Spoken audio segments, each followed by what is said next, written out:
যে অবিলম্বে কেন্দ্রীয় সরকার এই ঊর্ধ্বগতির বন্ধ করুক এবং পেট্রোল এবং ডিজেলের দামকে নিয়ন্ত্রণে নিয়ে এসে প্রয়োজনে সাবসিডি দিয়ে জনসাধারণকে জীবনে সুরাহা করুক, এটাই আমাদের দাবি। আপনারা জানেন যে কয়েকদিন ধরেই বিভিন্ন বিরোধী দলের পক্ষ থেকে এই দাবি উঠেছে। আমাদের মাননীয় মুখ্যমন্ত্রী ইতিপূর্বে এ বিষয়ে তার প্রতিবাদ রেজিস্টার করেছেন।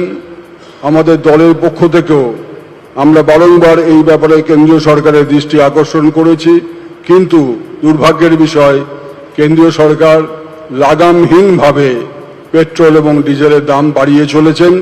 যদি এটা অবিলম্বে বন্ধ না করা হয় তাহলে আগামী দিনে বৃহত্তর আন্দোলন দলের পক্ষ থেকে গড়ে তোলা হবে। আরও একটি গুরুত্বপূর্ণ বিষয় যে স্টিল অথরিটি অফ ইন্ডিয়া তাদের র মেটেরিয়াল ডিভিশন যেটা কলকাতা শহরে রয়েছে সেটা বন্ধ করার সিদ্ধান্ত নিয়েছে। এ বিষয়ে বিস্তারিতভাবে কি ঘটেছে এবং এই বিষয়ে আমাদের দলের কি পদক্ষেপ ঘটবে সে সম্পর্কে আমাদের নবনিযুক্ত আইএনটিটিইউসি সভাপতি প্রাক্তন সাংসদ ঋতব্রত বন্দ্যোপাধ্যায় আপনাদের সামনে এখন সমস্ত তথ্য রাখবেন।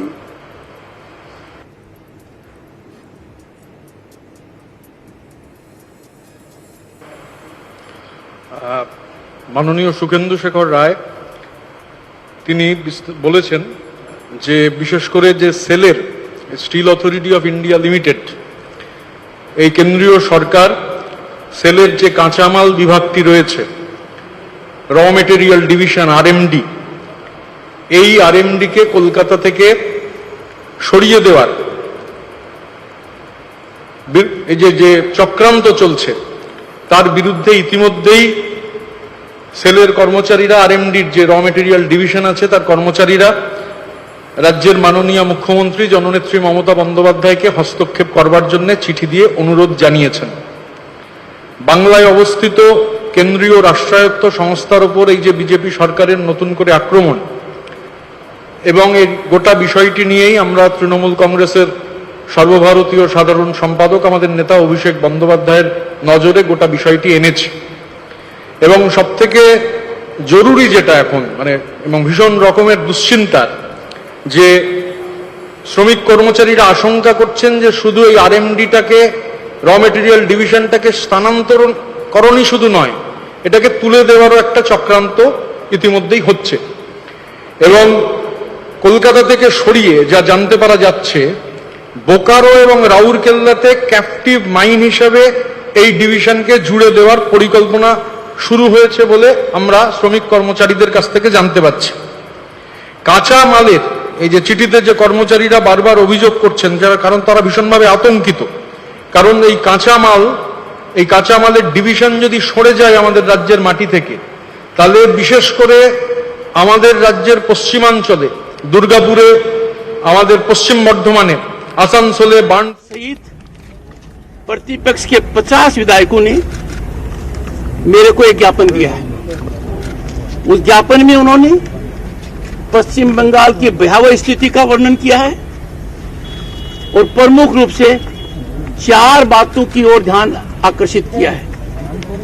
पहला आकर्षित किया है कि पश्चिम बंगाल में पिछले 10 साल में एंटी डिफेक्शन लॉ के तहत कोई कारगर कार्यवाही नहीं हुई है।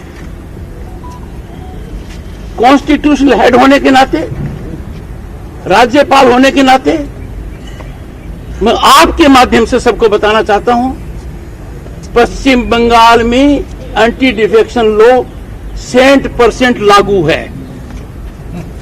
It is as much applicable as in any other part of the country. न्यायिक व्यवस्था इसका पूरा ध्यान दे सकती है। कार्यवाही किसी को शुरू करनी है, सत्तारूढ़ दल करे चाहे प्रतिपक्ष करे, नियमानुसार उसका निस्तारण जरूर होगा।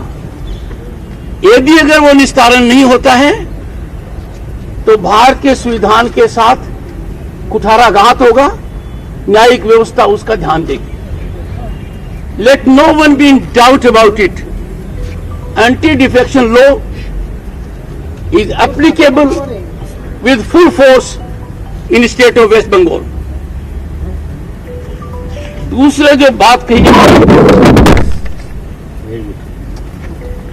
तिलजला और चंदन नगर की घटनाएं, 2 सांसदों के साथ क्या हुआ, विधायकों के साथ क्या हुआ, ये अराजकता है, अनारकी है।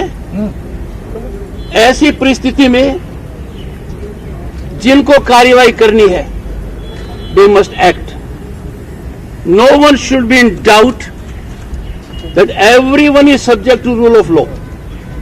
कोई भी अपने आप को कानून के दायरे के बाहर मानेगा, बहुत बड़ी गलती करेगा। कानून इसकी इजाजत नहीं देता है। पूरे प्रांत से मेरे पास जो जानकारी आई है, मैं स्तब्ध हूं, मैं अचंभित हूं। और 13, 14, 15 मई को जो मैंने देखा कूच बिहार में रणपगली कैंप में और नंदीग्राम में, मेरे आंखों के आंसू सूख गए। स्वतंत्र भारत में जब 2022 में 75वां इंडिपेंडेंस डे मनाने जा रहे हैं, इस प्रकार की पराकाष्ठा इतनी दुर्दंगी की हो जाए, वायलेंस का ये तांडव नृत्य हो, ये कल्पना नहीं कर सकते। वायलेंस और प्रजातंत्र साथ साथ नहीं चल सकते। प्रजातंत्र के साथ किसी भी प्रकार का समझौता होना भारत के संविधान का अनादर है।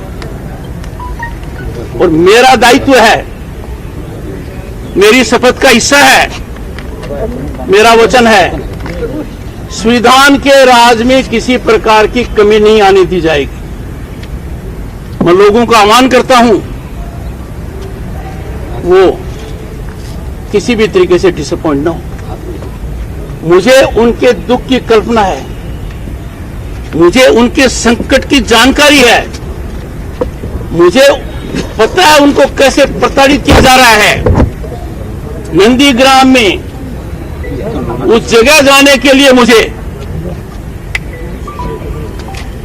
जगह जाने के लिए मैं पैदल गया, 2 व्हीलर पर गया, 3 व्हीलर पर गया, और मैंने क्या देखा, मेरी आंखों के सामने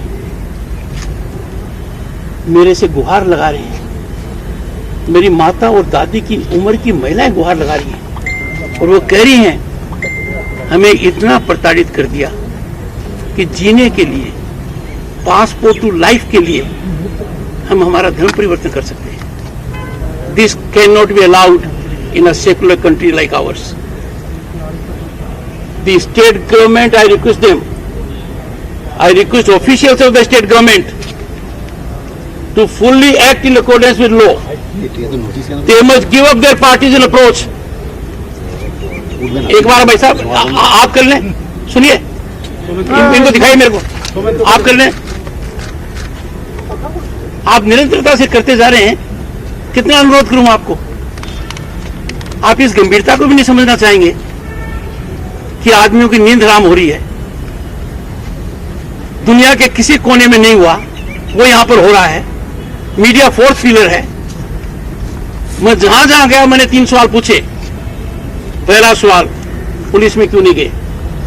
एक ही जवाब था, सबका एक जवाब था, पुलिस में फरियादी बनकर जाएंगे, मुलजिम बनकर वापस आएंगे, और उसके बाद हमारे साथ क्या होगा आप अंदाजा नहीं लगा सकते मामई। दूसरा मैंने पूछा, क्या सरकार की तरफ से कोई व्यक्ति आया? का कोई नहीं आया। तीसरा, हाथ जोड़ के कह रहा हूं, क्या कोई मीडिया का आदमी आया? क्या प्रजातंत्र का चौथा स्तंभ कोई आया? कोई नहीं आया। मैं आप लोगों से एक प्रश्न करता हूं, नई सरकार को आए हुए कितने सप्ताह हो गए? 6-7 सप्ताह हो गए। नई सरकार की कितनी कैबिनेट मीटिंग हो गई?